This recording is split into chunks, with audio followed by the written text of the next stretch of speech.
Hi, guys, and welcome back to the Backstage Bikini podcast with your host, Jade.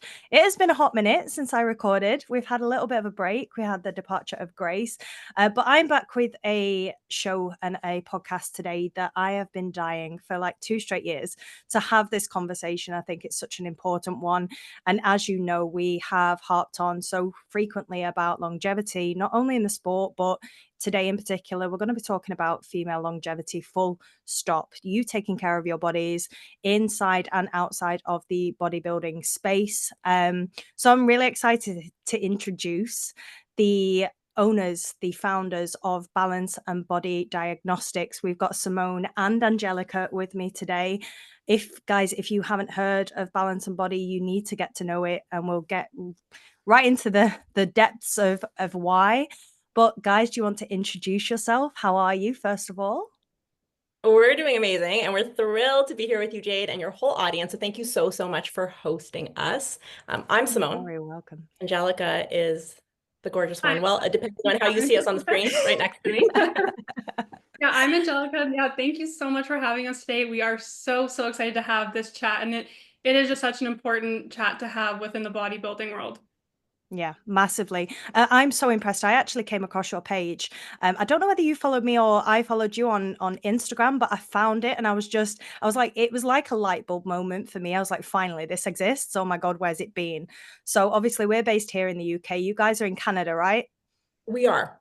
We're in Yes. Canada. So long way away in terms of like physical distance, but I feel like you're bridging a gap and you're closing a gap very fast in this space. So do you want to introduce first of all like a little bit about your background? Angelica, I know you've competed before, and in terms of extensive background in terms of well-being, your educational background and what you bring to this space, do you want to introduce yourselves respectively?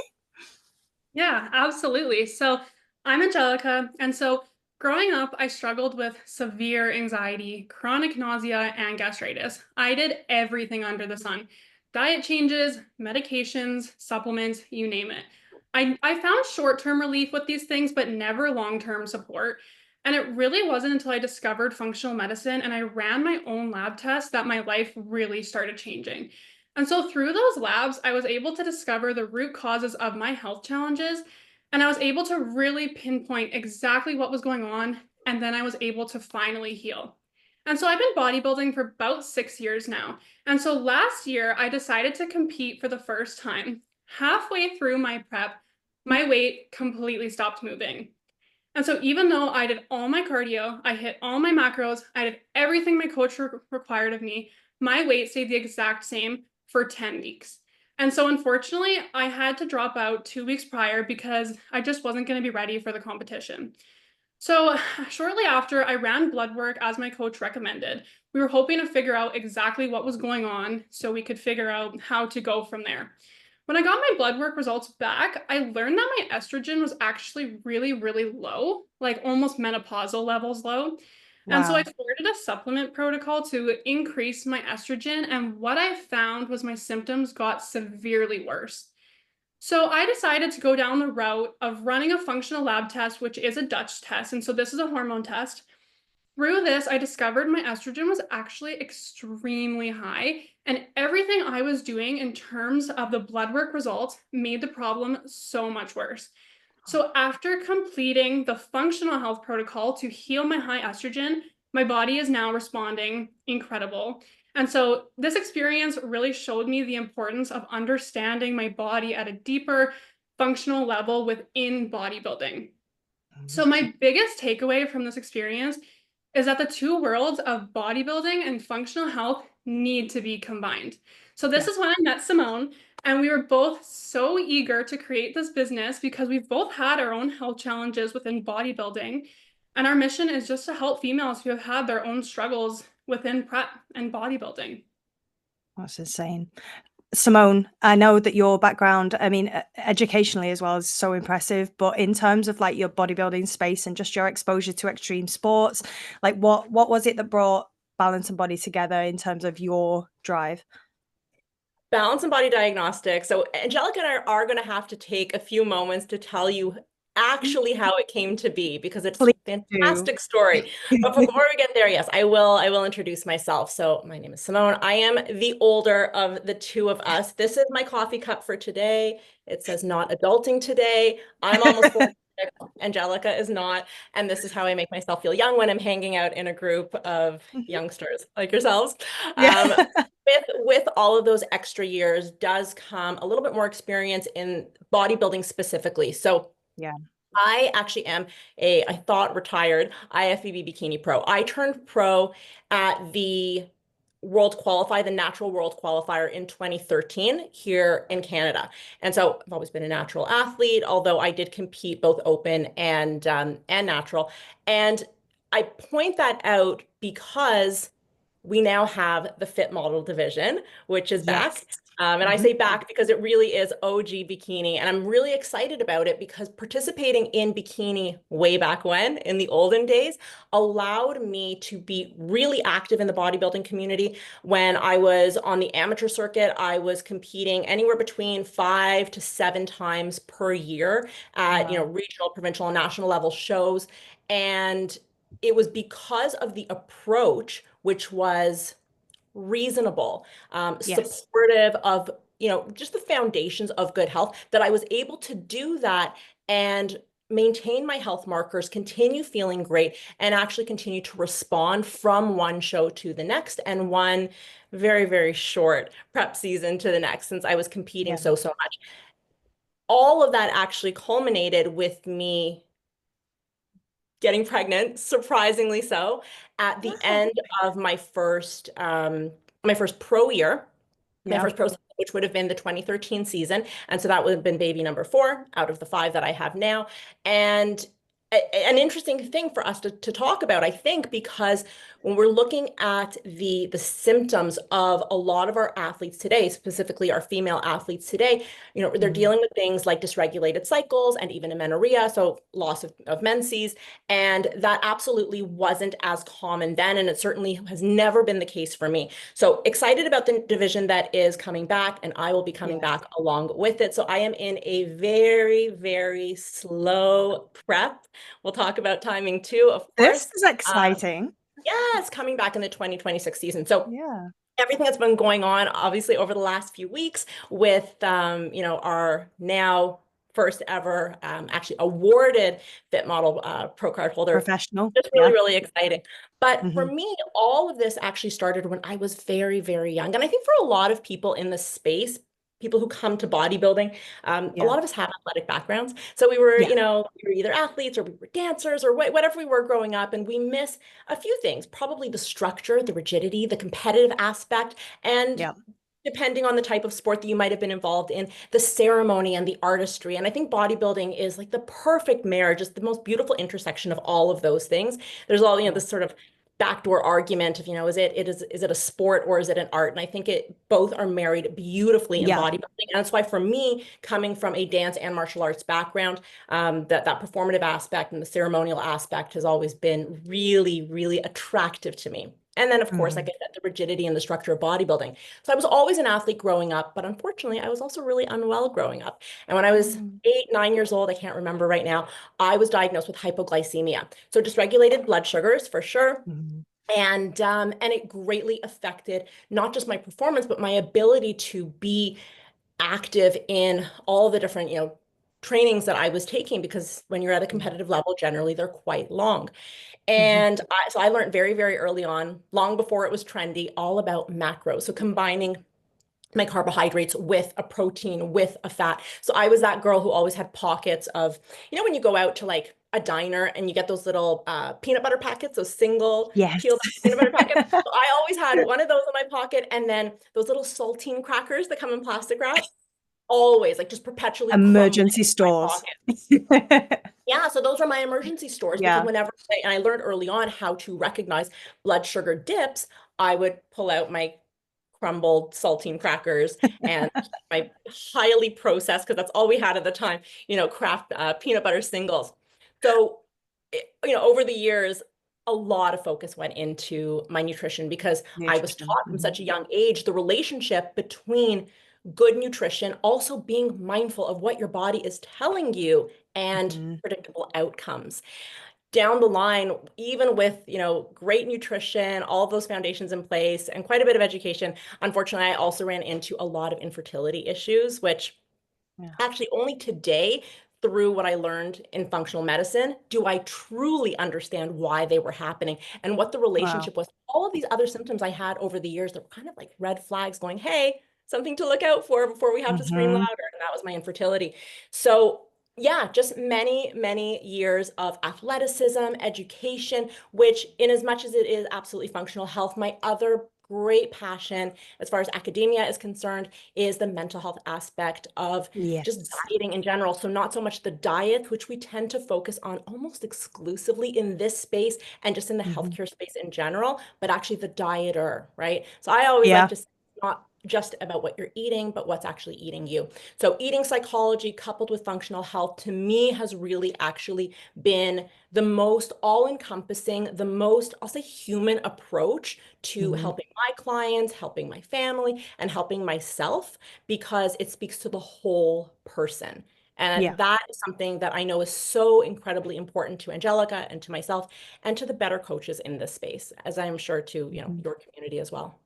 Absolutely. And I think that holistic, like both of you from like your respective standpoints, and even though they cross paths in some respect, I think the crossover and the overriding arch here is that holistic approach. You're looking at the person, the individual. It's not just about athleticism. It's not just about the meal pieces that make up what you have to do as an athlete, but putting all of that together and how does that pull together and how does that look for that individual? Because it is such an individual process and we speak about it all the time.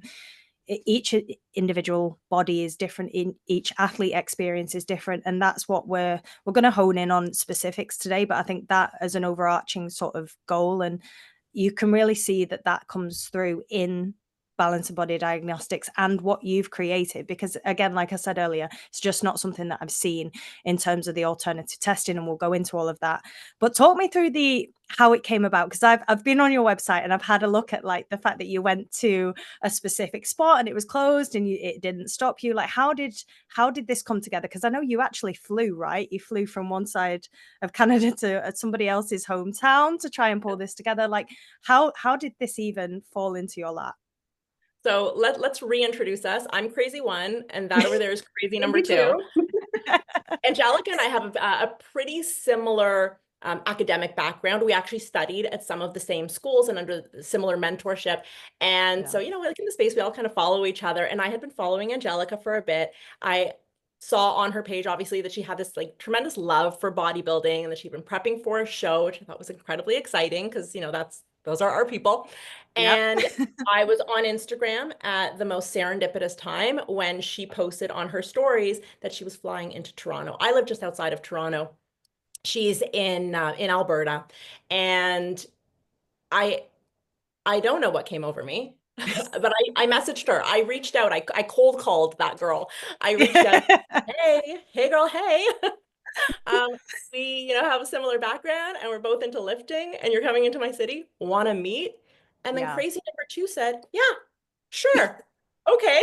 Like, and I it's, love this. and the old lady mom in me still to this day is like, you should not have done that. And if anybody else ever reaches out to you on the internet and asks you to meet and you don't know them, you say no, you block, you delete. Stranger danger, stranger danger. Right? Exactly. Stop, drop, and roll. But I was so grateful that she did. And so she flew in and I set out to meet her. And so we were going to meet at a Starbucks. And I used Google and I used ChatGPT to find like the most perfect Starbucks location that was going to be in better proximity to where her and her fiance were staying, but not past it for me. Anyhow, I get this address. I'm like, okay, this is perfect. I've never been to this location, but here we go. And off I went. And what do you know? That location was non-existent. I don't know if it ever existed, but it was most certainly not where it was supposed to be. And so, I'm like, oh my gosh, she's going to think that I'm completely crazy, which clearly I am. But I'm messaging her like, hey, I don't know where this place is. And obviously neither did she. We ended up finding each other at a booster juice, which is kind of just like it's exactly what it sounds like. It's a juicing place and you get little boosters added to your juices. And we sat there for what I thought was just going to be kind of like a quick meet and greet, but and what was like 3 hours later, I think we It ended up was leaving. like 3 hours later, yeah. Yeah, and it was the most amazing conversation. And we talked about all things functional medicine, integrative health. We talked obviously ad nauseum about bodybuilding and eventually about the struggles and the obstacles Mhm. that seem to be commonplace these days. And what was Yeah. so poignant about that conversation was, again, the margin of difference between where we were in our bodybuilding careers and our age, and the fact that we had both actually at some point experienced very much of the same thing. We thought like, Mhm. wow, this is really an I'm every woman story. Like this is Yeah. our collective story. And so we Yeah. sort of kind of toyed with the idea of, if this were to happen, what would that look like? And then the following week, I was sitting in her kitchen eating sweet potatoes and ground beef, building a business. And so here we are. That's Let me honestly talk. quite literally, it makes my my heart fuzzy as well, because when Grace and I first started this podcast, it's so much the same. Nice coffee spot in the middle of Manchester in the UK. We just started talking. All of a sudden we had notepads out and we're writing like wish lists and Yeah. maps and like and it's such a organic way, I think, to pull together two minds with two of the same sort of moral compass. You've got you've got the same interests, the same things that motivate you, both internally in terms of your own experiences, and then more so like your overarching like principles in terms of what you want to bring to this space. And you have filled a huge space. So Balance and Body Diagnostics, if you haven't had a look, guys, and if this is your first introduction, these two wonderful ladies are bringing so many different testing routes and so many different important explorative investigations into female health, to something that in particular, I only really knew about blood work. And I think blood work has started to rise in terms of the importance of people exploring their health and making sure that the markers are in the right place. But you're introducing so many different diagnostic levels and testing to really get into the nitty gritty of one of the topics, for example, that we're going to be covering today. And what I really want to pick your brains about in particular is gut health and that impact that flows out into sort of fertility, female health, hormones.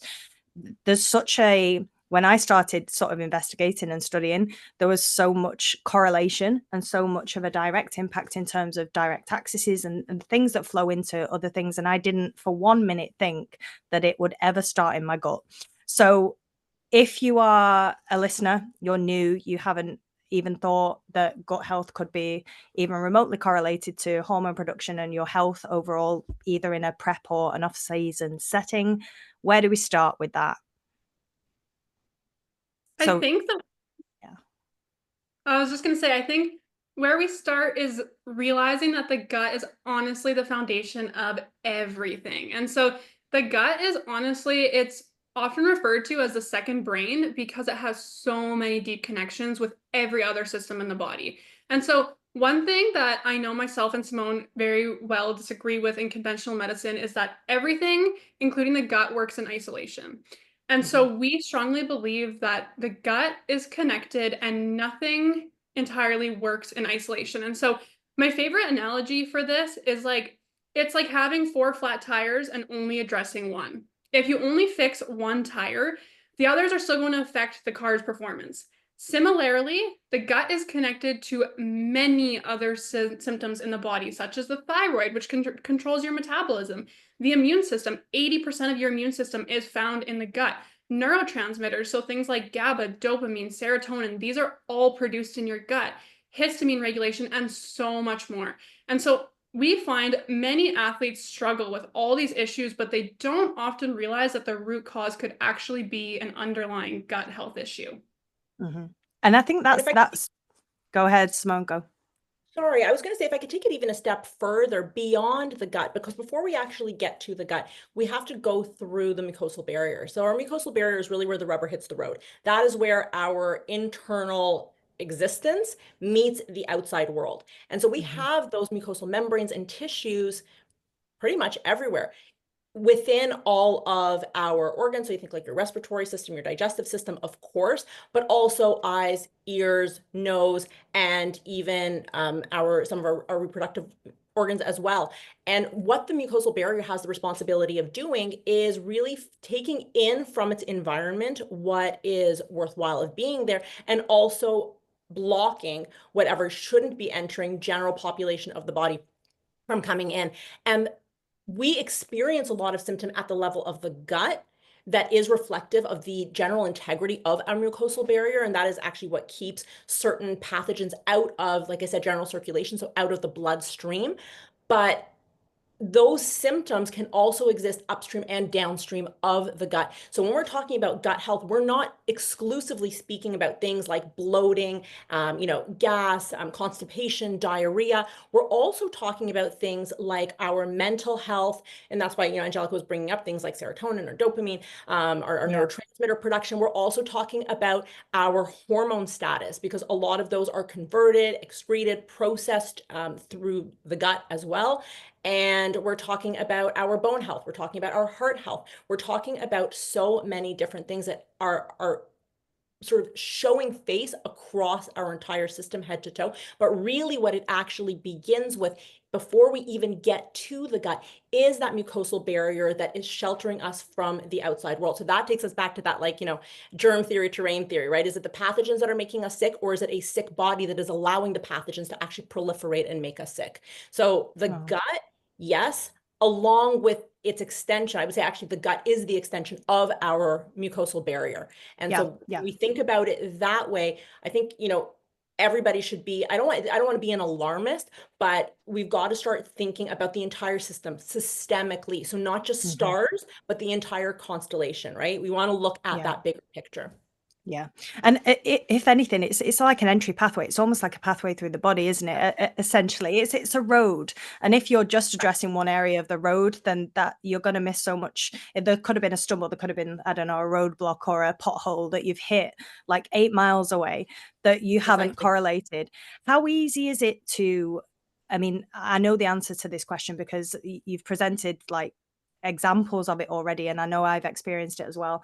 But how easy is it to overlook these symptoms in a prep setting in particular? Because I think the high state of stress that your body is in, the malnutrition, the excessive cardio, the fatigue, the body aches, the disrupted, like the slower digestion in particular, because you're consuming less food.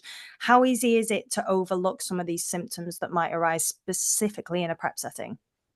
It's very easy. In fact, I would say that it is actually encouraged. It is the mandate to look past a lot of these symptoms, right? So, while you might not get that medal or that trophy on stage, there is sort of an energetic trophy that we think we're getting when we white knuckle ourselves through the process of a very rigorous prep, which often prep can be, especially if you haven't primed yourself for it properly by ensuring that your health is at a place where it can actually handle prep.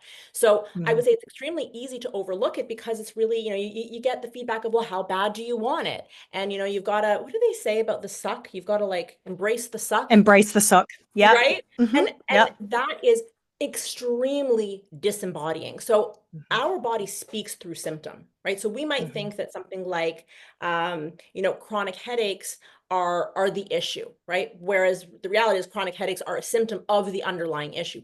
Bloating, dysbiosis, those things are the issue, but the reality is that there is something underlying that is actually triggering those symptoms, those flare-ups that are trying to draw our attention back towards ourselves. But prep is such that we actually ignore all of that. It is just lower down on the scale of what we deem to be important as compared to things like meeting, our restricted calorie intake, getting our steps in, getting our workouts done, maybe not even getting enough sleep. So I would say that in prep in particular, and I do think that prep is kind of like this concentrated disregarding of health, more so than Gen Pop tends to experience in the sort of pursuit of maybe good looks, an ideal body, as a specific weight. This is microcosm, and it kind of happens in a really short and concentrated way, which definitely ups the ante on stress. But definitely we're encouraged to sort of dismiss the symptoms, which is Yeah. well, that is the problem. By and by, that is a problem. Yeah, no, exactly. And I think that's why I asked the question, because it's so easy to overlook some of the symptoms. I think the acceptance level of difficulty in that setting is much more higher in terms of tolerance. Like, you're expected to find it difficult, right? So that environment in itself perpetuates an acceptance for symptoms and things that might present themselves as just part and parcel of the piece. In particular, things like brain fog and things like that. How often are symptoms sort of aligned with what you might experience in a prep anyway? Because I know, obviously, dropping in blood sugar, so hyper so my Hypo. words, yes, going hypo in particular, that is something that I experience quite frequently, and dropping in blood sugars and things like that throughout a prep setting. The brain fog in terms of not actually being able to function at my workplace. I remember sitting down and having a conversation with a boss once, and he said, "Oh, great, so now that the prep is over, are we going to get Jade back?" And my heart sank. My heart sank, because I thought, gosh, like, how far removed from the person that I usually am in a normal functioning setting am I right now? So how are there any symptoms, is my question, I suppose, that are likely to cross over, that could highlight an underlying concern but would be an accepted prep I symptom? think Angelica can speak to this really well, because unlike a lot of athletes who tend to wear their suffering like a badge of honor, she noticed, she tuned in, right? She was like, okay, these are the things Yeah. that are just off the Not grid for me. okay. This is Yeah. abnormal. And she stopped, right? Like, massively responsible. My hat's off to her, because a lot of athletes would not do that. So yeah, I actually want to hear from you, Angelica. What were some of the symptoms that first came up? For me, I definitely had pretty severe brain fog. And then because my estrogen was kind of all over the place at the time, I I had extremely painful periods. Like, I had to be taking so much painkillers just to get through my period. And then I had other things like bloating. My skin was freaking out at the time.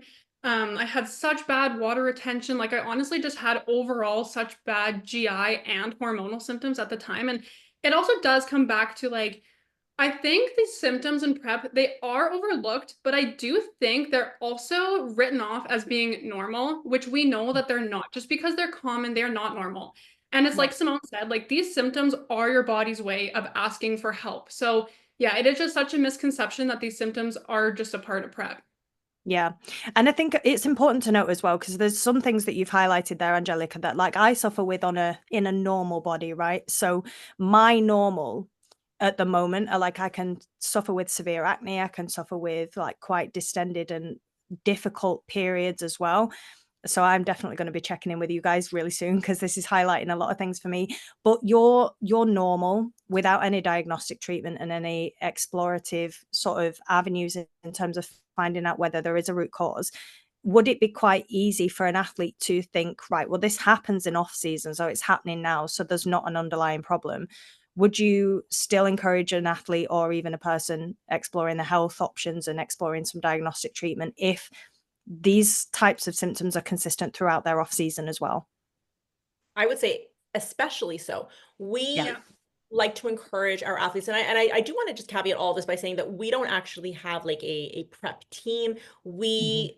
I describe us as, sort of bodybuilding doulas. So we help our athletes, or our Gen Pop clients, run all of these screenings. We help them understand them in the context of their health history and their symptom list.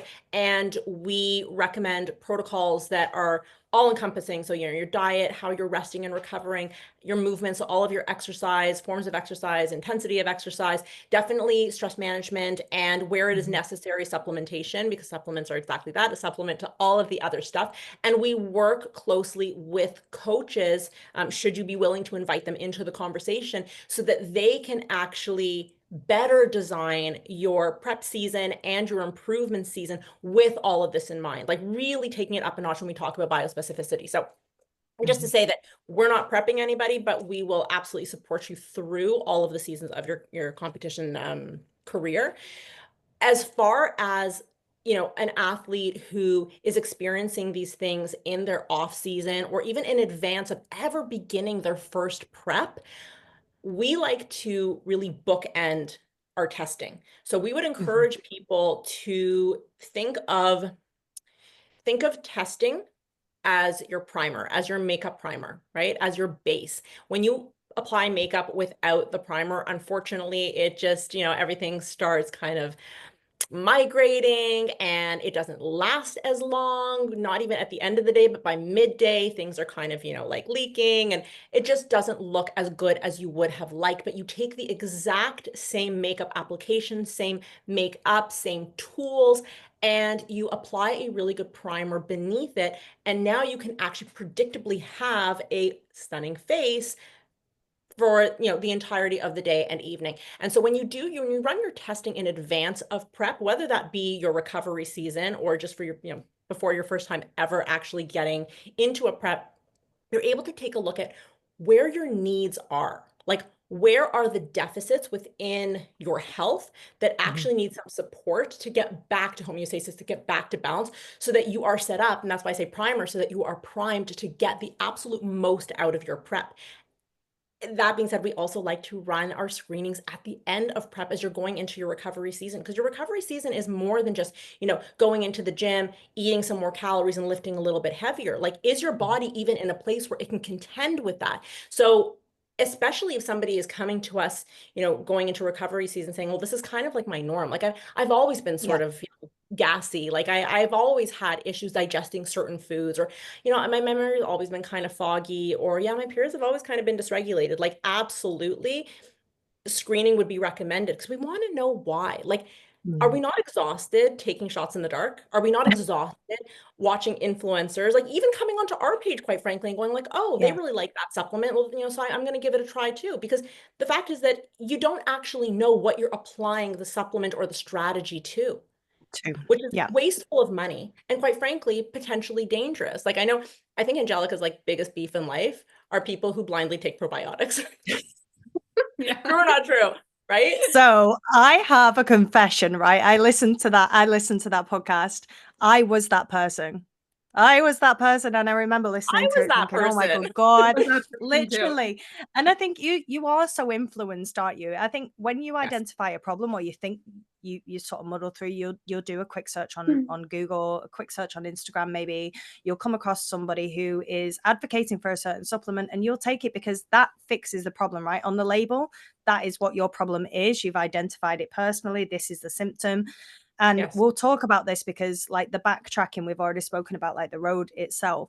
But how often do you see symptoms arise where the problem that is presenting, so like the actual symptom itself, is obviously it's correlated, but it hasn't started there? How frequently, in terms of the work that you've done with athletes and just people in general, how frequent does that happen? And how easy is it for them to fix the end problem without backtracking and actually finding the root cause of what's causing the symptom in the first place?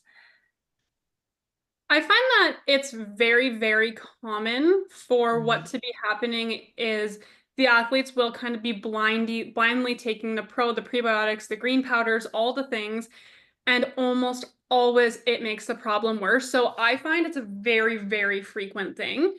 And then it's also why we just love the lab testing so much, because if we can see exactly what's going on, we can pinpoint what the imbalances are, we can actually see exactly what supplements are actually going to work for this client without, taking those shots in the dark.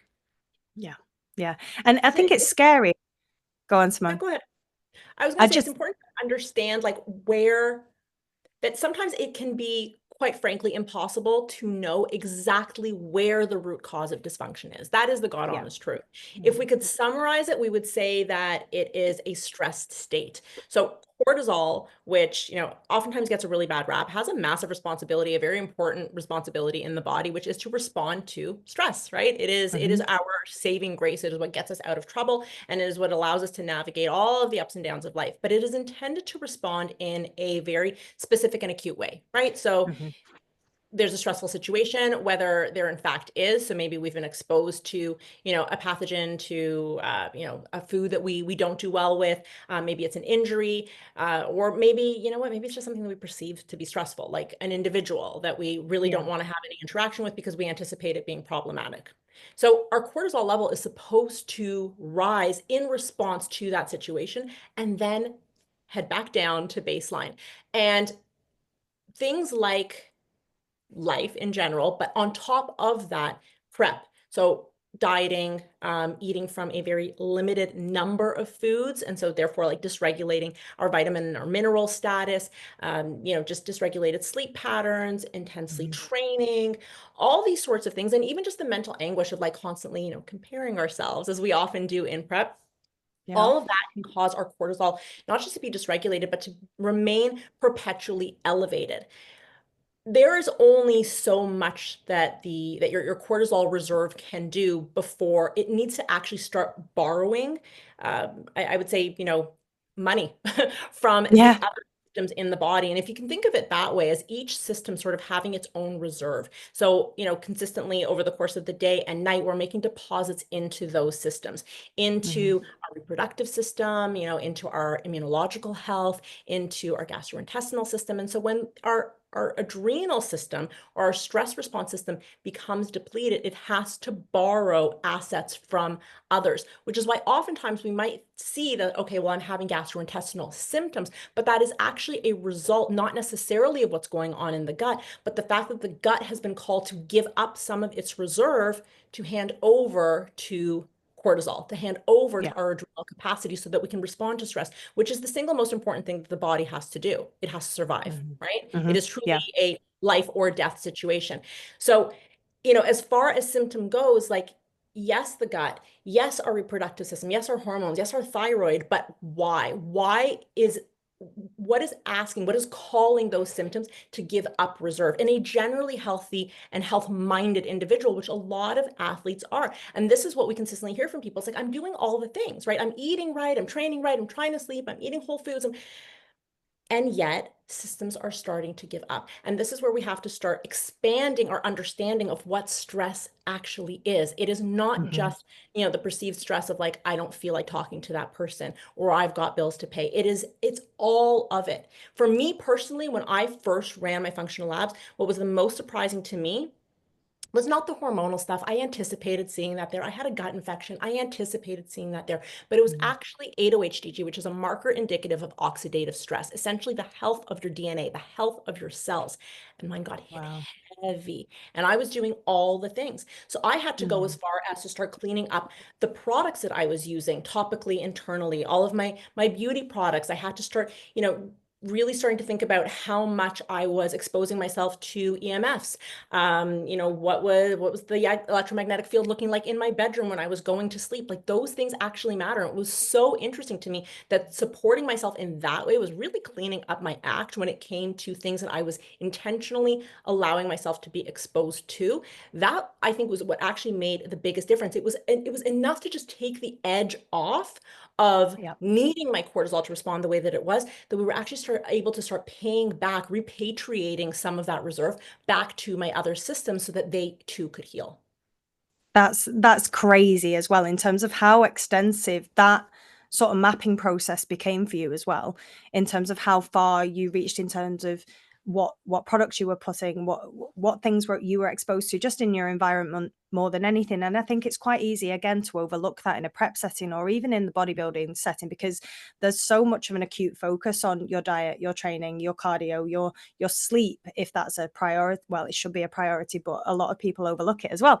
I did, certainly in my first sort of 2 preps. I just didn't regard it at all as an important thing. How important is it in terms of rest and recovery as well from an adrenal sort of response? Like, how important is, because we've touched on stress and sort of cortisol responses, and it's such a heavy, again, it's an accepted factor that you are going to be stressed. Your body's going to start showing, maybe you'll expect amenorrhea later down the line and things like that. Like, how important is it to first acknowledge that that's not a badge of honor, because I think it can come hand in hand sometimes with certain eventualities of this setting, but how important is it, and how influential can it be in terms of the success of a prep and a bodybuilding experience overall, if you are prioritizing stress recovery management in your external life, not just in the prep setting? I think it can absolutely make or break your prep. I think your cortisol and your stress response is one of the most important factors in your off season, and in prep. And it is like Simone said, like there are so many different types of stressors, and your body can't, it doesn't know the difference between each one. So stress Mhm. is stress on your body. And it's interesting because if you, let's just say if your cortisol is really, really high for a long period of time because of bodybuilding, or you have outside things going on, that will actually really suppress your hormones. And so I do believe that was something that happened to me. My hormones were so suppressed from having high cortisol. And when that's the case, your body cannot respond the way that you want it to when you are going into a prep and you're putting even more stress on it. So it is so important to address that underlying stress before you go and you do something like a prep. And even your gut, like your gut bacteria, it can be altered by your thoughts, your feelings, emotions. It is so important to just make sure that your cortisol is in check for your adrenals, your hormones, your gut, basically everything. Wow. I think that the actual repercussions are so extensive. And I know that I wanted to speak in particular around sort of gut and hormone and fertility and sort of genuine sexual health markers and things that are interlinked with your gut health. So from now we've sort of broached that topic, how interlinked are they? Oh, extremely so. They're married. The marriage, Yeah, well, long-term they relationship. are. They are. Yeah. Okay, so specifically when it comes to, the gut and fertility, we Hmm. have to understand the relationship between the gut and hormone production, but also hormone clearance. Hmm. So, Angelica spoke of her estrogen being higher, and oftentimes that can come from the fact that a congested gut, a malfunctioning gut, one that has a high level of permeability or any level of dysbiosis or infection, we're going to have an issue with actually clearing not just exogenous hormones, but hormones and their metabolites, specifically estrogens and their metabolites from the gut, which is something that we are supposed to be doing. And when we're not able to do that efficiently, unfortunately, what happens is we dysregulate not just the amount of any specific hormone, so for instance, estrogen, but its relative ratio to other hormones. So estrogen, progesterone are, two that really go hand in hand, very much like with our, our minerals, they do have to exist in very specific ratios. Those counterpoints work well together to create balance. And so you could actually have for instance, lower progesterone because of all of the gut stress, whether it, like I said, it's coming from, an infection or just general permeability, inflammation, or it can actually also be relative to higher estrogen that is not actually being cleared through the proper channels. So, when we have gut health disruption at any level, it should be expected that our fertility is going to be compromised because of, the dysregulated hormone levels, but also that our libido is going to be compromised. And that's something that a lot of athletes do admittedly report, that as they get deeper into prep, their libido tanks. They're just not feeling the same sort of interest. For our male counterparts, for them, it could be erectile dysfunction. And I don't think that that is a measure of, oh, I'm just so focused on prep, I can't focus on anything else. Like, we still need the human connection. We still get the dopamine hit from feeling that rapport. It's just the body, quite frankly, under that level of stress, whether it be isolated to the gut or otherwise, is just not going to prioritize reproduction and therefore is not going to light up the libido. So massively important, but even beyond what we would immediately experience as hormonal dysregulation and dysfunction, we do need to start thinking about what are our goals with respect to our reproduction down the line. So once we Yeah. leave the stage, because there is going to be a direct impact on our reproductive system and our hormonal balance. And I mean that to say not just with respect to like progesterone, estrogen, testosterone, but also insulin, which is highly implicated, our thyroid function, our adrenal function, that whole HPA axis. We have to start thinking about it, because depending on how hard we hit it and how potentially incapable we are of recovering it, that may in fact impact our reproductive health, years later. And for me personally, I did unfortunately discover a very significant connection between my blood sugar dysregulation, which I do think was exacerbated because of the way that, some of the things that I was doing during prep and my progesterone levels specifically down the line, which absolutely were part of the early recurrent miscarriages that I was suffering. So it's, yes, like we're talking about prep as this sort of like isolated life phase, but there is life after prep. And it is not uncommon these days, and thank goodness that we're having such like open and transparent conversations for athletes to leave the stage and actually talk about the fact that they're having fertility issues. I'm not going to name names. You can kind of look around in the space, but we have some very, very high level IFBB bodybuilding, open bodybuilding pros and figure pros who are actually currently talking about their infertility and hopefully fertility journey and what they believe to have been sort of the causative factors that that they participated in their prep. So I think that the conversation really needs to go beyond like, how am I feeling? Where are my hormones at in prep? But where are they going to be down the line? Where do I want them to be? And, if you can kind of keep that top of mind as you map out a prep or agree to the prep that your coach has designed for you, probably be a lot better off. Yeah. And I know we spoke about it just in an initial call. Like, it's such a pertinent thing for me as well at my age. Like, I don't have children at the moment, but having competed for a sort of 6-year period, like now it's a really, really important factor for me. And I think it's quite easy when you're first introduced to bodybuilding, especially if you're such a young athlete, those priorities are definitely going to change over time. So it might not be necessarily a consideration for a younger athlete that's just started to compete. They're not thinking about children for potentially maybe 10 years. How reversible are these factors as well?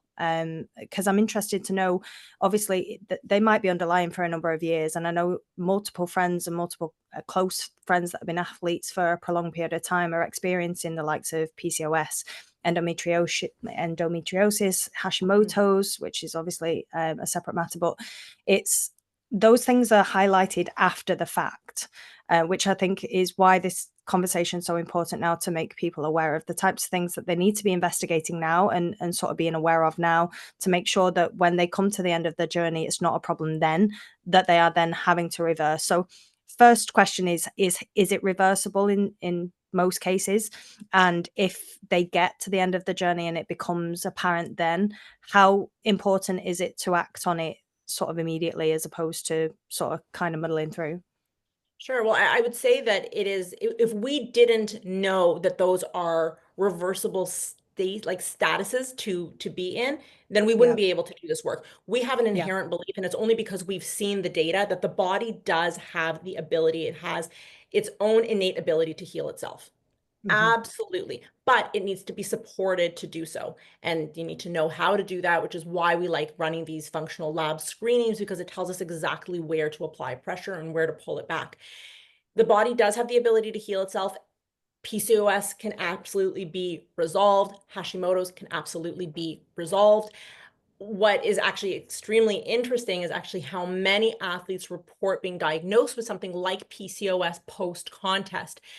And it's because really when you look at PCOS, so there's this current sort of this theory, it's a kind of 4-piece theory that there are in fact 4 different types of PCOS. We used to look at PCOS one way. There were 3 sort of, markers or criteria that needed to be satisfied to get the diagnosis. But in fact, we see that there are others, and there are some who present with 2 and not 1, and they all deserve attention. But the one that I think is actually, I would say the 2 that I think are the most relevant to our athletes are insulin-driven PCOS and then adrenal-driven PCOS. And oftentimes, because of the structures of our prep and the amount of stress that we're taking on and the very little bit of support that we're giving our bodies, what we do is we create a tremendous amount of dysfunction in that feedback loop in the HPA axis, and therefore we'll just call it adrenal dysregulation.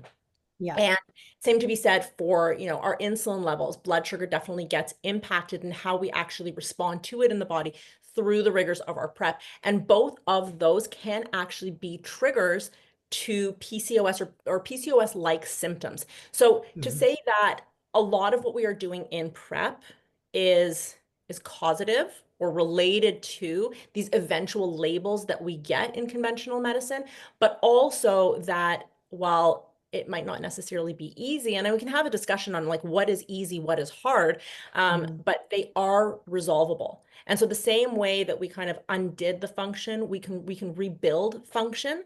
But you Yeah. know, our mentor, my Angelica's mentor, always says you can't motorboat your way back to good health.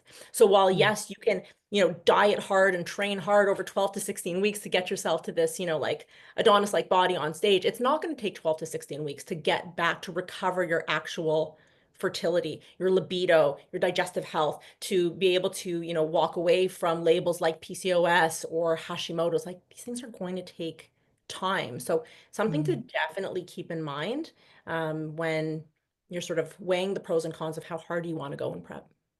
Yeah. Yeah, I mean, I totally agree with that. And also like Simone said, your body wants to heal. It wants to be in homeostasis, but you have to give it the correct tools in order to do so. And I think for during the process of prep, it's really important for females, especially who have fertility in mind, to remember that we are not mini males. We cannot follow the same program as men and expect the same results. We have so many more hormones at play. And when our body is under stress, our hormones are going to be suppressed, just like the same experience I had. So again, it's so important to remember we are not mini males. We need different protocols that are going to take into account our hormones. Yeah. 100%. And I spoke to you both about my experience when I was first introduced to prep. Like it was very much that setting. And I think what's reassuring about the platform that you guys have built and more conversations being had in this space is that there is more awareness, but I just think there is still a massive gap in terms of information availability, which I'm so thankful that I came across your platform and that you're filling that space now. And it's the point of having this conversation because we are different and we have different considerations. We have different faculties and systems in our body and different axes. And it's if you don't treat them accordingly, if you don't treat them with care, if you don't treat them with the requisite respect, which is absolutely what is needed at this point, you put your body under stress and perpetual sort of exhaustion and sort of in situations where it's not functioning properly is going to bite you. What are the most common symptoms or the most common outcomes from sort of mistreatment or like just in these environments in terms of the things that we're doing to our body? What are the most common symptoms or problems that are arising for athletes, would you say? Is there a consistency or can they be very different? I think there's definitely a consistency. I think the most common ones we see are, I would say the first one is thyroid issues. So the athletes will go into a prep and their thyroid will crash from the high cortisol and from the stress of it. And so that's going to lead to a slow metabolism. So I know a lot of athletes will have issues going back into their off season and increasing their calories just because their thyroid has now crashed. I would also say like immune system issues. We go through prep and it's kind of just normal to be like, oh, I'm sick all the time, but that is definitely not normal. And then like more specific symptoms, again, like skin issues and bloating, painful periods, water retention, the bloating and the PMS and just all of that. Like it is so, so common. It's quite Yeah, worrying because you're listing things that I've experienced. Go ahead, Simone. I was going to say that if I had to pick a few sort of standout features for me, it would be anything related to the gut. So can't digest food, feeling chronically bloated, which is that along with the weight loss resistance, those two are the ones that generally get people in our door because those are the two that you can't ignore. You can't get on stage with weight that should have been lost, and you can't get on stage with a distended gut when you're supposed to be actually performing a vacuum, right? So those are the two big ones that we see. And it's a shame that it actually takes that long to get someone to actually ask for help because some of the earlier symptoms, I know we touched upon them earlier, but even something like dysregulated sleep, so not being able to actually manage your blood sugar levels and your cortisol levels while you're sleeping. And that is something that a lot of our athletes are reporting, right? Like, oh yeah, it's that time of prep where I'm waking up at 4 a.m. Like, again, not a badge of honor, early warning sign that you're having issues with blood sugar, that you're having issues with cortisol. Potentially you've got a congested liver and some pathways that are actually not able to clear properly. So, but those are the two big ones. They're really aesthetically based, I think, which is, those are the ones that drive people, of course. I was going to say it's interesting as well because realistically they're the ones that are impacting their prep, right? So it's not necessarily a health trigger. It's not my body's not okay, I need to go and see a professional to get this investigated. It's I'm not going to get on stage. So I need to get this investigated. So, I mean, I'm not here to criticize people's motives, because when you're in that space, like it's a really difficult, it's everything that you're giving your life and soul to at the time. So if that's what motivates you to go through Simone and Angelica's door, then so be it. But even more so, I think raising the question of, is my body functioning okay? Am I functioning okay? Because even the sleep patterns, again, is something that I've experienced, and this has been quite an eye opener for me. So I'm hoping it's going to be the same for the listeners. It's something that you just assume and are told. How much do you think, in terms of like coach responsibility as well? Like this is probably going to be a little bit of a topical question around sort of, I know you've said that you're working with coaches, but how important do you think it is for coaches to educate themselves around this? Because obviously they're not going to be necessarily specifically educated to instruct or prescribe, but how much awareness do you think coaches need to have around these symptoms as well, so that they can best guide athletes? Because I feel like it's mutually responsible. That's it. Yeah. Personally, Mm. I don't want to lay blame on No, coaches. no. I think that, when we go shopping, whether it be for a shirt or for a coach, we need Mhm. to have our itemized list of what it is that we're looking for. Yeah. Me personally, I would say that, and we all know at this point that you don't want to get a cookie cutter plan, but I would say that somebody that is hormone literate and that is either functional health literate or aware and with a network of providers that can help support where they can't. A coach who doesn't have such an ego that they would rather say, like, dismiss that, or it's fine, it's normal, and would instead say, you know what? I don't know. Let's connect with this individual. Let's connect with this Yeah. practitioner. So I think that the onus is really on us as athletes to ensure that we know what we want. And that really comes from a conversation that you have to have with yourself. Like, what are the morals and values that are important to you in your coaching relationship and for yourself? Like, when we talk about what do you want to bring to the stage, we're talking about ratios, we're talking about our glutes, we're talking about conditioning, what color suit we want to wear, but also, how do you want to feel? What do you want? Like, is there integrity in your prep? Like, do you want to actually honor your body? Do you want to honor your system? And if that is the case, that's something that you need to communicate to your prospective coach in advance of hiring them. And I say prospective because I don't think that it's as simple as, this coach did a great job with that athlete because they got them to podium. Therefore, that's the coach for me. We have Yeah. absolutely no idea of what that process looked like or felt like. And so one of the best things you can do, even in advance of having these conversations with the coach and saying, hey, these things are important to me, are they important to you too, is actually reaching out to some of your favorite athletes who are working with those coaches and asking them at the core, like, what did you love? What did you Yeah. hate? Why this coach? Are you staying with them in the next season? I think that those can be some really revealing conversations. Yeah, massively. It's one thing that I did in approaching my most recent coach. I went to friends and family and I actually sat and observed how he managed, in particular, a more of a mental health sort of situation with one of my friends.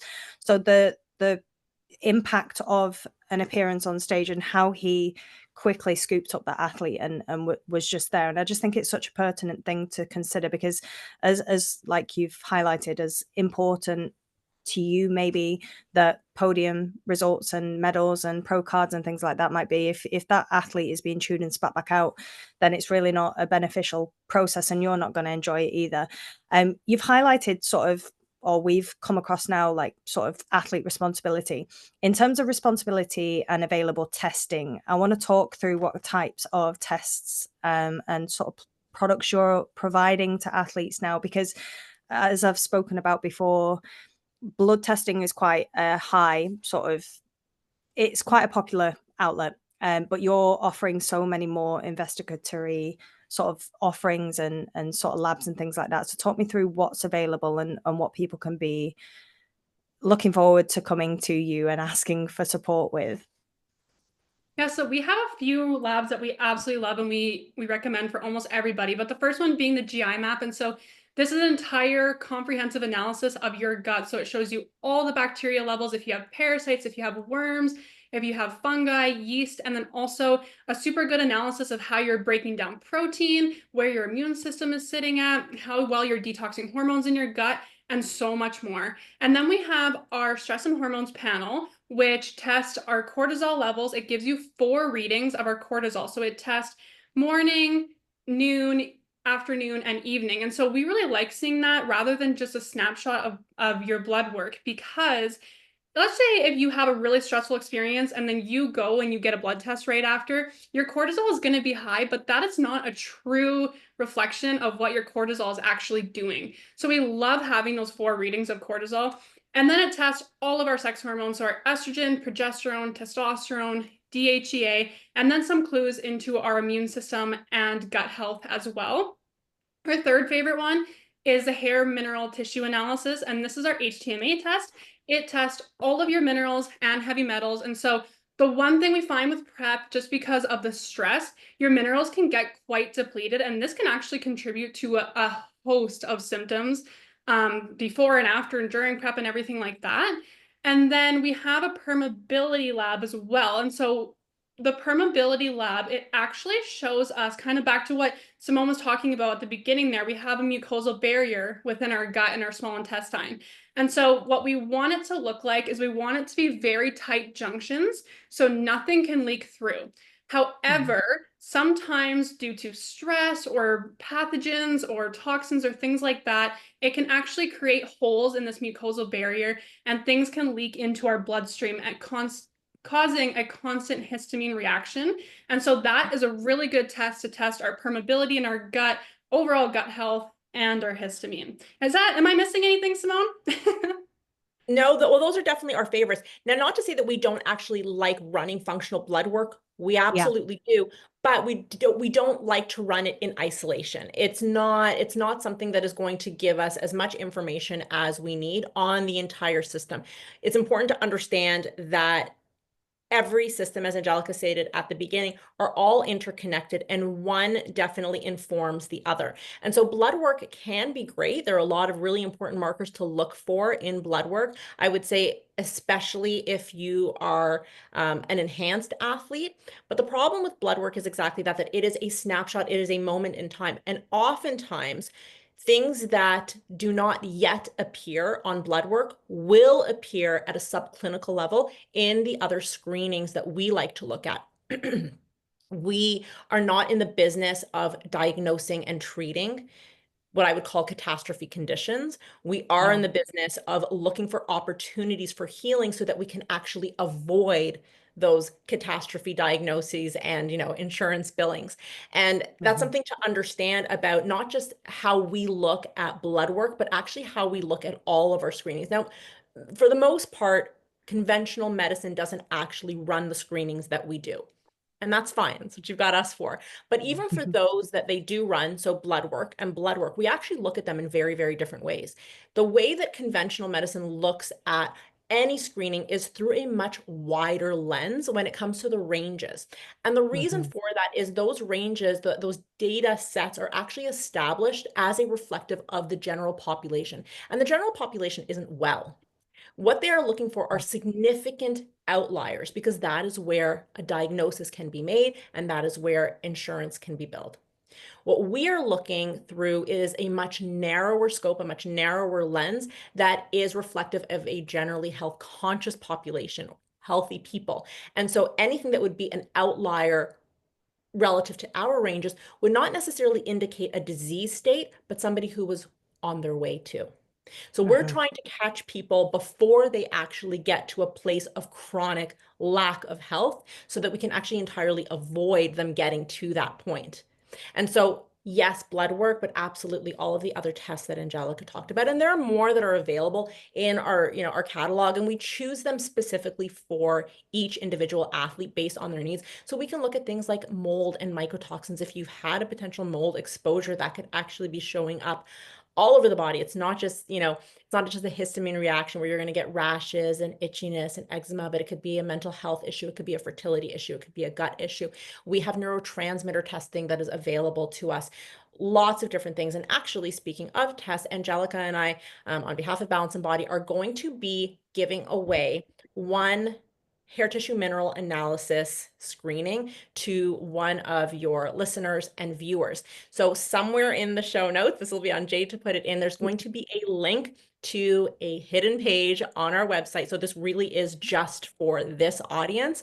If you go ahead and click through, you will be able to enter your name into a draw for this hair tissue mineral analysis. And it is a very, very powerful tool. So if you are out there in the bodybuilding community and you have been introducing all sorts of vitamin and mineral supplements into your protocol because you think that they're healthy, do understand that not everything that is good is necessarily good for you. And so with the hair tissue mineral analysis, we will be able to better pinpoint what sorts of supplements could be beneficial to you and where there could be a mineral dysregulation or an imbalance that is actually driving symptoms that you may never have realized were actually connected to that very issue. So definitely not yet, because you want to listen to the rest of the show. Not yet. Head down into the show notes.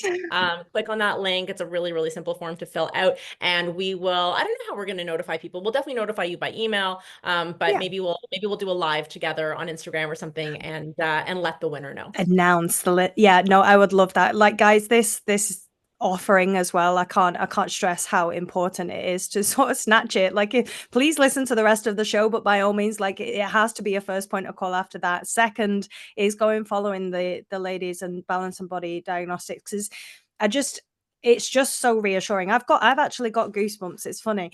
It's so reassuring from a holistic standpoint that these options are available, because especially in the UK, and I know, Angelica, you've experienced like similar difficulties in terms of accessing testing. I know that listening to one of your podcasts, it was quite difficult for you to request basic testing where you are, but we experienced that over here in the UK. And I think that barrier in itself as well can create quite a difficulty and a little bit of a reluctance almost to access these types of questions and raise these types of questions with a healthcare professional. In terms of barriers, in terms of athletes and the barriers that you perceive to be a problem in actually reaching a status where your body is well supported, what do you think are the primary barriers outside of sort of conventional medicine? What would you say tends to be something that prevents athletes from accessing the information and the testing and support that they need? I would say that it's actually the language of the entire industry. So again, normalizing symptom is going to redirect an athlete towards more of the sort of stressful intake as opposed to going ahead and asking for help. I would say that even just the act of choosing a show before you're ready to get on stage is one of the things that is going to, right? Yeah. But like, because it's like, oh, I really want to do that show because, well, for whatever reason. And so, we're kind of like running as fast as we can towards that date, when the reality is sometimes like stretching out the time and space of prep is what's going to allow us to actually mitigate a lot of these symptoms, to maintain our health markers, to feel great, and actually to look better. That's the reality. How many people have gotten on stage and you're like, girl, you could have used an extra 6 weeks. Like, why this show? Why exactly. this show? An extra 4 pounds, 6 weeks, fill out, look fresher. Right? Yeah. Like, we have so many shows on the calendar. I know in the UK, I mean, like the entire European bodybuilding space is just massive. I know we like to live in our little North American bubble here, but like, it's another beast over there. And especially like some of the athletes that are coming out of the UK, but you guys have tons of shows. So like, chill out. there will be a show when you are ready. So I think that really there isn't a lack of information. The reality is that like, it's all on our phones. We're all, doom scrolling on Instagram. Come doom scroll with us at Balance and Body, and the like the information is there. It really just comes down to, are you, number one, establishing that commitment to yourself to maintain good health while you're building a champion body?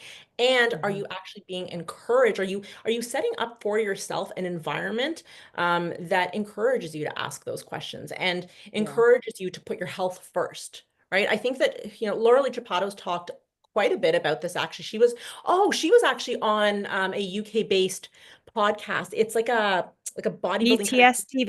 Yeah. Yes. Yeah, And she was behind the talking stage about that. TV. Okay, first of all, like, obsessed with them. That's Unreal. probably one of the pages that I follow. When I say follow the most, obviously we follow all the follows equally, but like I seek that. That's the one that I look out for. And so obviously It's blown up as well in terms of like how fast that has created traction. I've never known I anything know. like it. I know. Talk They're about on it. like, listen, they've been putting a ton of work into this page. Like Yeah. I want to talk to them about their circadian rhythm and their cortisol level. Someone's not sleeping. It doesn't No, matter they're what not. time of day it is, what time zone you're living in, like they're delivering up to the minute information. Like, can we all just go pause for a moment and just see how Sam Sulek is doing? Can we just check out the comparison pics? And I know Just that's check where his I'm going sleep to stats or something. What's that? We need to check his sleep stats. Check his We Apple Watch do. or his Oura Ring if he's wearing an Oura Ring. Make 1,000%. sure that And man's now that we've got also two girls there who are kind of, speaking our language, like just anyways, Yes. that was our shout out. But with that being said, like why was I even talking about that? God, I really do love that page. But anyways, the point being that there like, the market there. What was I talking about? Ladies, help me rewind.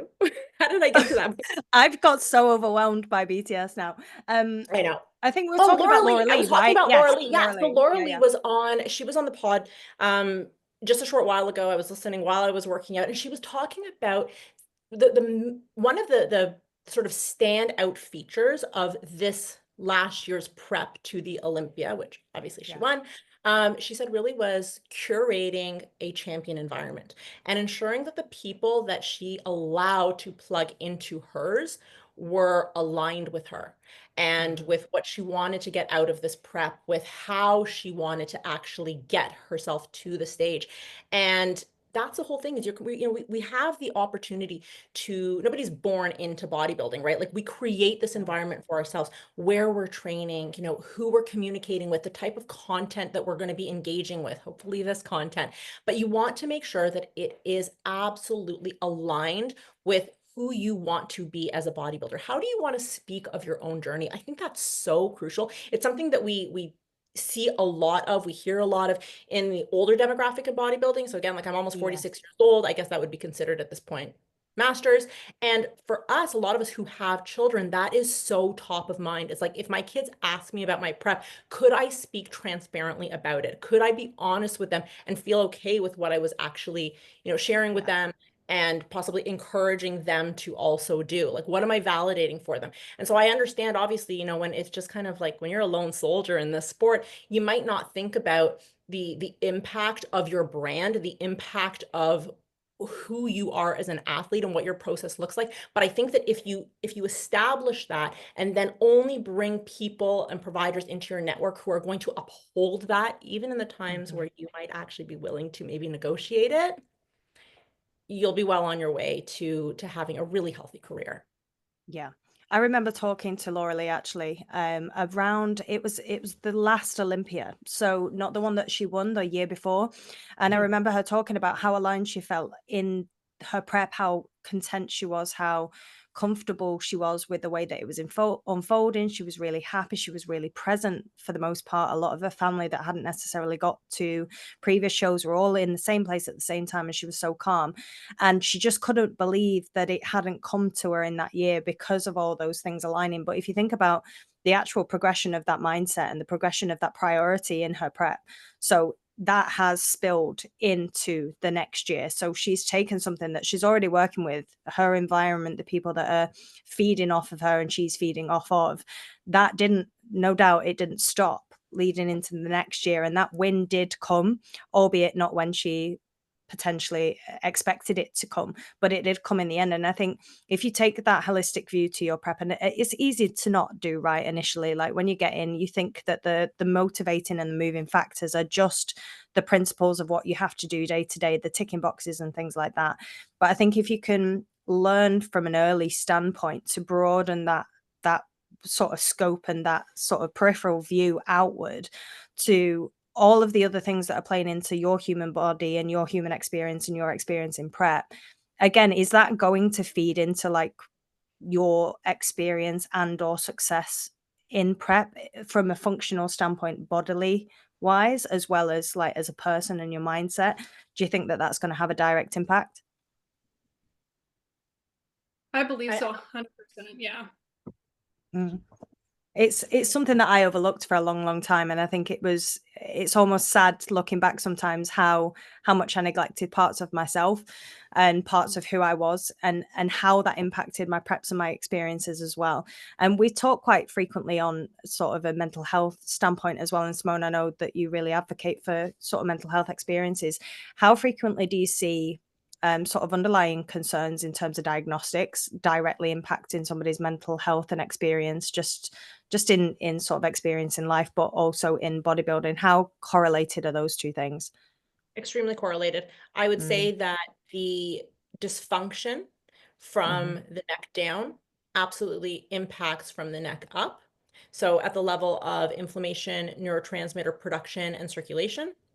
But additionally, it's actually sort of a top-down effect as well. So Okay. our mindset, the way that we speak to ourselves, again, the messages that we are receiving and accepting and internalizing will also absolutely create a stress cascade and a stress chemistry cascade within the body. So I don't think that it is a singularly directional thing. It is really a bi-directional. We have that negative feedback loop going from the brain to the gut and the gut and the brain.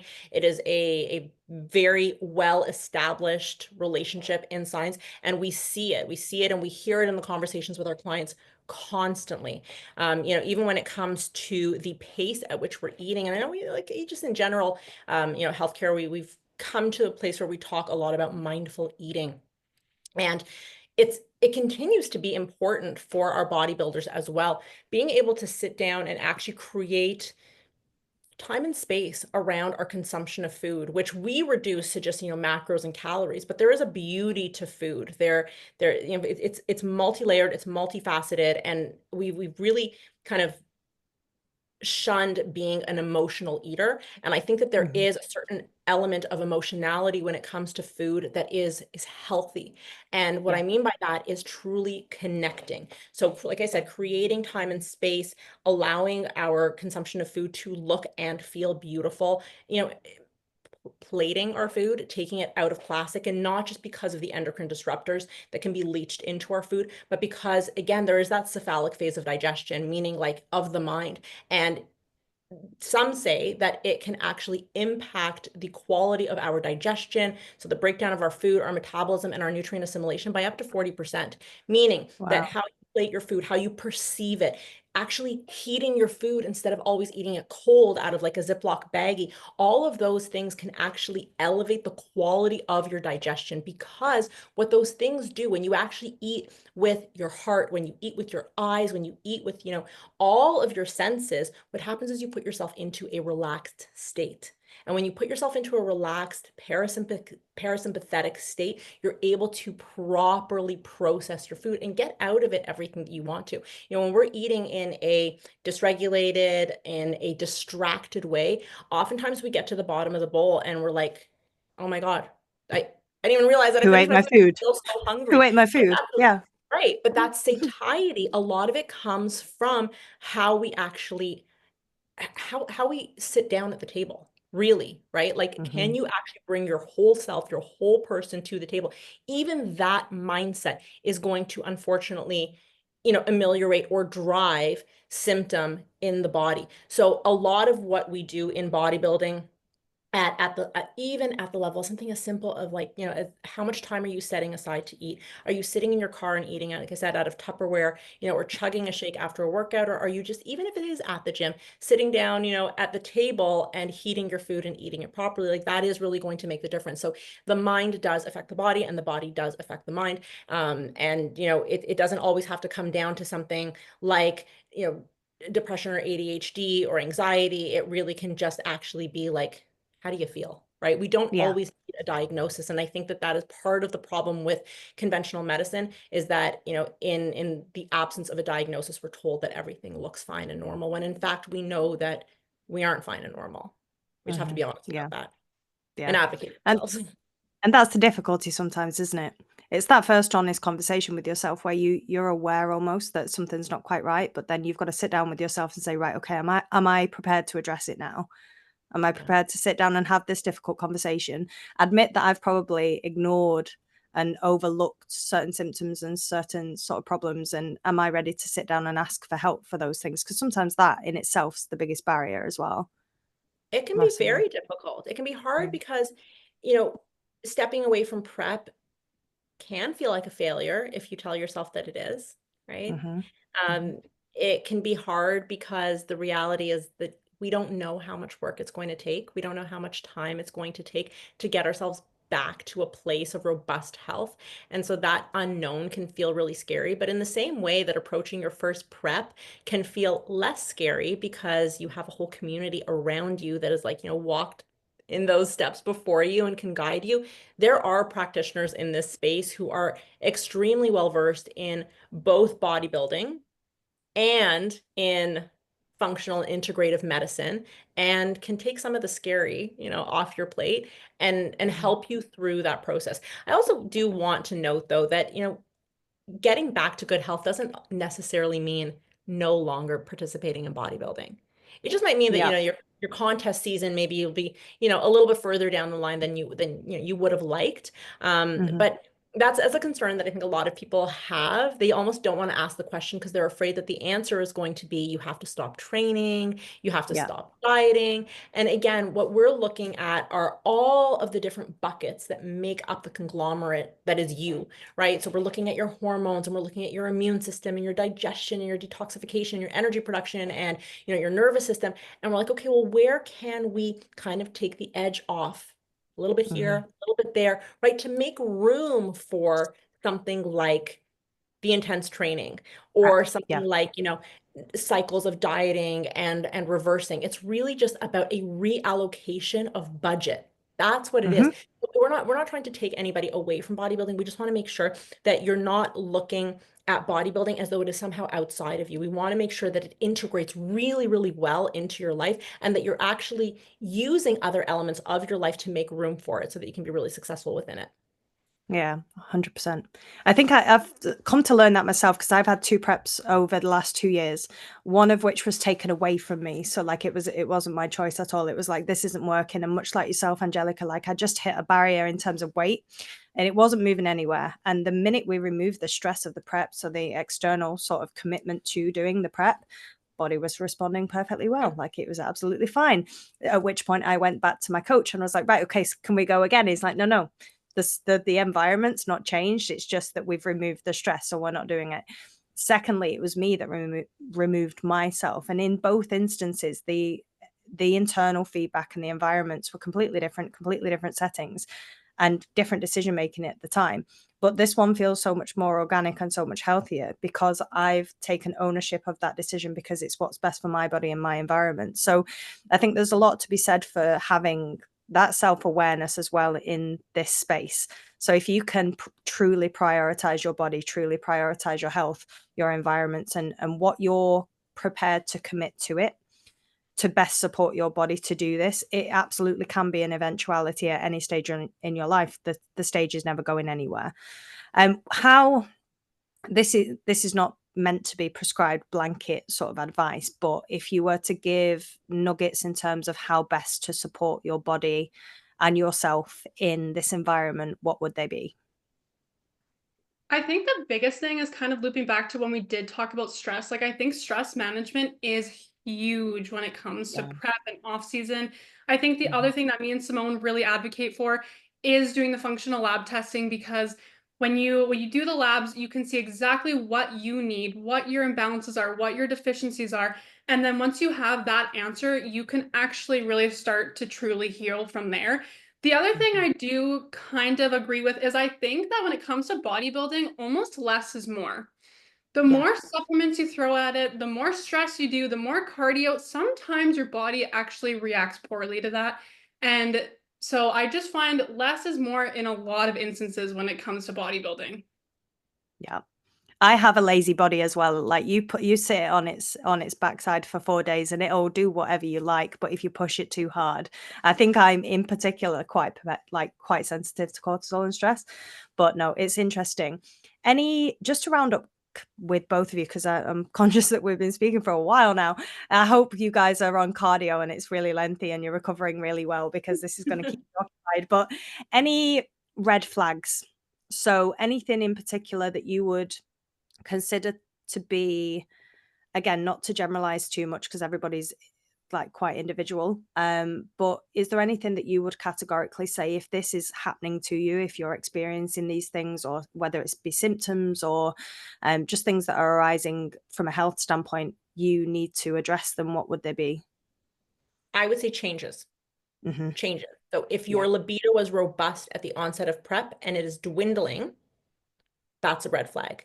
If you generally had a good level of immunity and you could be in a room of sick people and not get sick, but now all of a sudden, not only are you getting sick, but when you think you're recovered, you're contracting a secondary infection, I would say that that is a massive red flag. If there are foods that you were able to enjoy, or maybe not enjoy, but consume because they're on plan at the beginning of prep and you could enjoy them comfortably, your body responded well to them, and down the road, they're actually causing some sort of discomfort, whether it's, gas or even like upper motility, so, belching, whatever it is, that to me would be a red flag. And I think that's why it's important to track, of course, your macros and your steps and your sleep, but also it is important to track how your body is feeling top to tail. You really want to make sure that there is consistency, right? So anytime you see a change, I definitely would be wanting to ask questions.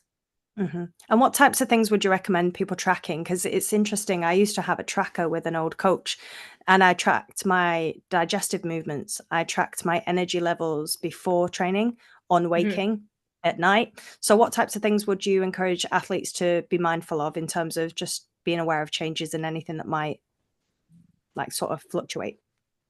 Oh, there's so many. We could do a whole podcast on this, but I would say that probably one of the most important ones, two extremely important ones, are going to be, no, there's more. There's so many more. The number and quality of bowel movements that you're having throughout the day. Hugely important. If you care about your hormones, you need to be caring about pooping. Our bowel movements are how we are actually clearing hormones and their metabolites out of the body. And if you're congested, if you are constipated, if you are not going regularly, even if you're having bouts of constipation and diarrhea, and I know a lot of people look at it as like, oh, well, I had constipation, but now I had diarrhea, so it's all kind of balanced. No, those are two sides of the same coin. What that is indicative of is that you are not actually clearing estrogen and the metabolites out of your body regularly, and you are going to create some sort of hormonal imbalance. Hugely important. Like, we're all grown-ups, be comfortable talking about your bowel movements because it matters tremendously. I would say, you definitely want to track mindset. So are you feeling more emotional than maybe you were before? Are you responding to things in a more exaggerated way? That's huge. So mood, we can just sum it up as mood. Sleep is definitely important. Not just, how long are you sleeping for? And I think that's something that a lot of people look at, like, oh, I slept for like, 7 hours, so I'm good. What is the quality of your sleep? Is it truly restorative? Are you having an easy time falling asleep and staying asleep?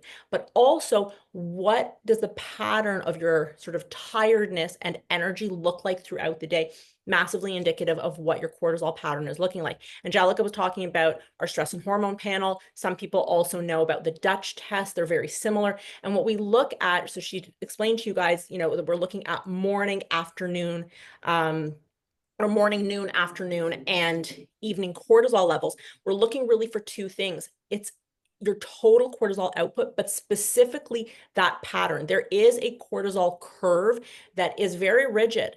And oftentimes people will feel energized or tired at, we'll say, just the wrong times of the day. So it's not just about how much cortisol is your body actually able to produce, but when is it peaking and when is it actually starting to diminish? That has to happen at a really specific time. So when you look at sleep, if that's something that your coach is asking you about, I want you to think not only about like, am I sleeping through the night, but also, am I needing to kind of like pull over on the side of the road or get a coffee at 3 p.m. because that isn't actually okay. So, yeah, what else? Angelica, is there anything else that would be like a big one to track? The other one that I think it is good to track would be your transit time. And so basically what that is, it's the time from when you eat food to the time you have a bowel movement. And it's a really good test to do just so you can see how well your gut is digesting and functioning optimally. So I do really like that one as well. That's an interesting one. I haven't actually ever tracked that. Like I tend to like track how frequently and whether everything sort of feels okay or whether it doesn't and whether it's a bit disrupted or not. But I've never actually correlated the time that it takes between sort of consumption of food. And so that's what I'm taking away. So thank That's you the both. corn test. That's the corn test. That's right. Is the Totally. corn whole or no? Exactly. That's the corn test. No, I mean, that's a real thing, right? It's just Yeah, taking yeah, yeah. literally like, and there's a page online. I think she goes by the Poop Queen, and she's actually talked about that before. And it's truly like a spoonful of corn, and then you just wait. Mhm. And there are ranges. We want to see it obviously leave the body in a certain period of time, but they do say that generally, the number of bowel movements should correlate with the number of times that you're actually eating a solid meal throughout the day. Okay, interesting. I would definitely fall short of that that record if that's the case. But no, this is honestly, both of you, this has been wonderful. Is there anything else that you want to add? Any before I signpost everybody to your website and your Instagram and everything else? Is there anything else that you think is pertinent to take away from this conversation? Because especially around longevity, I know we've spoken about it, but how crucial is this now to be conscious and aware and conscious to sort of adapting to and making changes to support your body in terms of your longevity, not only in the sport, but beyond that? Like, how crucial do you think this is? I think it's foundational. I think it's Yeah. imperative. I mean, Yeah. listen, it's always been important. Unfortunately, we maybe didn't have as much information available Mhm. to us then as we do now. Something that's really unique about the bodybuilding industry in the entire health space is I think that, we're very early adopters. We're always looking to create an edge when it comes to our performance, and to, our overall look, obviously, because it is a very aesthetically driven sport. And so we Yeah. try things on for size before Gen Pop does. And sometimes that can be an amazing thing because we stumble upon really phenomenal supplements and strategies. And sometimes it can be really, unfortunately damaging to Mhm. our overall Yeah. health. Yeah. And so, to some degree, we can be really at the forefront of integrating functional health into our overall approach to athleticism. I would urge everybody to stop asking what is going on, but why is it going on? That is like, if you really Mhm. want to get functionally minded, that's the question that you need to start asking. It's just like how many. So it's like your Simon Sinek and his asking of why, right? Like, Mhm. why do Mhm. you want to do this and why is that important to you, and just getting Yeah. really to the core. And that's what we do with our screenings, right? We get to the core of why your body is actually speaking up the way that it is. So I, Mhm. I would say if anybody's just even remotely curious about functional health, about their own health, stop asking what is going on and start asking why. It'll absolutely lead you down the right path. Google Yeah. MD will not. Google MD will not. Just please, just please. It's interesting as well because something came to mind when you were talking about the why. Like, so many people ask why they're doing it. Not many people ask why something's happening. So if that's anything you take away, guys, like it's not why you're doing this to your body and why it's okay to do it to your body. It's why should you have to? Is there a why as to what's going on that you can fix that makes that why that drives you to do this sport so much easier to achieve for the long term Yeah. as well? Because I would love to be an athlete in 10 years time and step back on stage and have that, like that in itself's an accolade. Like, take the pro cards and the placings away. Like, if you can have an extended, enjoyable, valuable experience in bodybuilding, that's the accolade you should be concentrating on. Yeah, Bit of absolutely. wisdom. And if Yeah. it matters to you, I mean, I think you'll be able to really make a mark and leave a residue in the industry that becomes important to other athletes as well. You think about the Mhm. athletes that we covet the most, they've been here for the longest, right? And Yeah. they've only been Mhm. here for the longest because they're probably taking care of their health, Yeah. in some way, shape, or form. So Yeah. that's all it is. If you want to do one show in and out, I mean, maybe you'll have the opportunity to do that. Angelica unfortunately didn't, and she's going to, obviously have to work on rebuilding health to be able to Yeah. get to that one show, and, hopefully many more after that, many more successful shows. But if you really are in it for the long haul because it's a true passion of yours, it's an extension of who you are, then you have absolutely no business, doing those maintenance checks. I mean, you would do it on your car, right? Like, Well, you who wouldn't does get in there body check? knowing that the gasket's gonna blow, right? So That's it's it. just, That's yeah, it. 100%.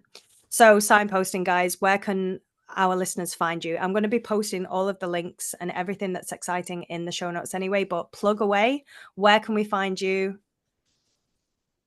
So you can find us on our Instagram at Balance and Body Diagnostics.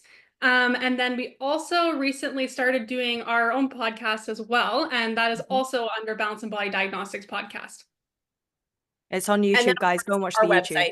Yeah, and of course our website, balanceandbodydiagnostics.ca, because we are in Canada on the other side of the pond. And do look out for the link and definitely drop your name in the hat for the giveaway. Yes, please do, guys. But thank you, both of you, so much for your time, your expertise, your just creating this platform as well. Like I said to you when we first met, I think it's such an imperative part and fundamental part of this experience now is that we're armoring athletes with as much information at the outset as well, so that they're not falling foul of the sport in the way that I'm sure athletes have done in the past in terms of misinformation and things like that. I think the more information you give out, it's just completely irreplaceable in terms of value. It really, really is. So thank you for what you're doing in the space, and the best of luck as well. I'm sure it's going to be a huge platform. I can just see it. So congratulations first and foremost, and thank you for your time. Thank you so much. Thanks for having us. Thanks, guys.